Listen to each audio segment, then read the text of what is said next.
আমি কি রান্না করতেছি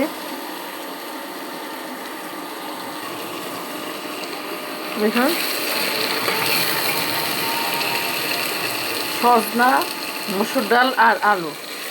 প্রথমে এই যে দেখুন, পেঁয়াজ, মরিচ, আদা বাটা, রসুন বাটা, জিরা, গোলমরিচ বাটা, এটা হচ্ছে ভেজে নিলাম। এই যে দেখুন, ভেজে নিচ্ছি আগে। ওর মধ্যে এই যে দেখুন সজনা, এই যে দেখুন সজনা, আলু, ডাল, এগুলো এভাবে ছেড়ে দিলাম। এখন দেখুন এটাকে আমি কষাবো।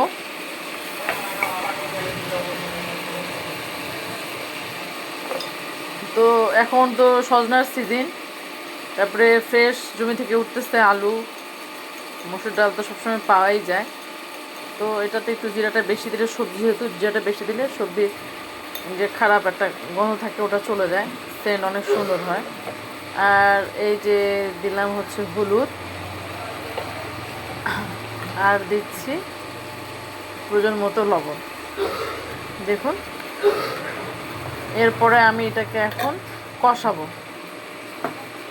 যত কষাবেন, এই যে দেখুন এভাবে কষাতেই থাকবো। যত সুন্দর করে কষাতে পারবেন, হ্যাঁ, তত সুন্দর টেস্ট হবে, সবজিরও টেস্ট আসছে। হ্যাঁ, সবজি তো রান্না করতে সবাই পারে, কিন্তু টেস্টি সবজি রান্না করাটা আসলে একটা সিস্টেমের মধ্যে পড়ে। আমি চেষ্টা করব আপনাদেরকে যতগুলো রেসিপি দেওয়ার, সবগুলো যেন রান্না করে আপনারাও যেন টেস্ট পান। হ্যাঁ, যেন মনে হয় যে জাকি আপুর রান্নাটা খেয়ে ভালো লাগছে। এই রেসিপিটা আপনারা ফলো করতে পারেন।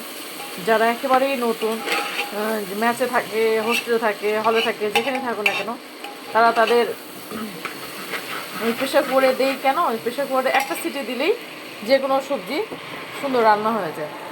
এই জন্য আমি প্রেশার কুকারে দিই। ডালটা যেহেতু আছে, আপনারা হলে থেকে যদি প্রেশার কুকার দিতে না পারেন তো রাইস কুকারও করতে পারেন এই খাবারটা। হ্যাঁ, প্রেশার কুকারে একটু সময় কম লাগে। আমার হচ্ছে রঙটা গাঢ় হয়নি, এই জন্য আরেকটু হলুদ দিলাম। আপনারা আপনাদের পছন্দ মতো, প্রয়োজন মতো দেবেন। হ্যাঁ, তো প্রেশার কুকারে সিটি দিলে, একটা সিটি দিলে হয়ে যায় দ্রুত।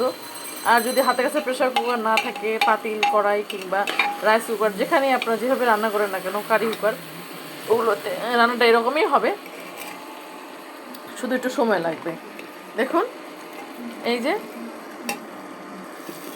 এই যে দেখছেন কি সুন্দর করে ভুনা হচ্ছে। এতে হবে কি, সব মশলাগুলো সেন্টটা সবজির মধ্যে ঢুকে যাবে। এরপরে আমি এখানে পরিমাণ মতো পানি দিব, তারপরে একটা সিটি দিয়ে নিব। সিটি দেওয়ার পর নামাবো, তারপর অবশ্যই আপনারা দেখতে পাবেন। দেখুন, কষাতে কষাতে এরকম হবে, সুন্দর সেন্ট বের হবে। আর একটা কথা বলি, সজনা ছেলার পর বেশিক্ষণ পানিতে রাখবেন না, এতে সজনাগুলো ফেটে পিস পিস হয়ে যায় এবং পরোটা খেতে খুব জংলি জংলি মনে হয়, একটু স্বাদ থাকে না, খাওয়া যায় না সুন্দর করে। তো জাস্ট ছিলবেন আর টুপ করে পানিতে ডুবাবেন, বাস, পানি থেকে টুপ করে তুলে নেবেন, নিয়ে দিয়ে দিবেন। ওটা পানিতে বেশিক্ষণ ভিজিয়ে রাখবেন না। দেখুন ভিউয়ার্স, রান্না হয়ে গেছে। অবশ্যই রান্নাটা পরিবেশন করার আগে টেস্ট করে দেবেন লবণটা কেমন হয়েছে, তারপরে করুন। দেখুন আমার রান্না কমপ্লিট। একটা সিটি দিছি, দিয়ে কিছুক্ষণ হালকা আঁচে বসা রাখছি, তারপরে খুলে এই যে দেখুন, মনে হলো যে লবণটা একটু কম হয়েছে, তো কিছু লবণ অ্যাড করলাম, একটু নেড়ে দিলাম, এখন পরিবেশন করব। ধন্যবাদ। এরকম সুন্দর সুন্দর ভিডিও পেতে আমাকে ফলো দিয়ে পাশে থাকবেন। লাইক, কমেন্ট এবং বেশি বেশি শেয়ার করবেন। আর অন্য সব নিউ কামার রাঁধুনিদের জন্য ধন্যবাদ। আসসালামু আলাইকুম।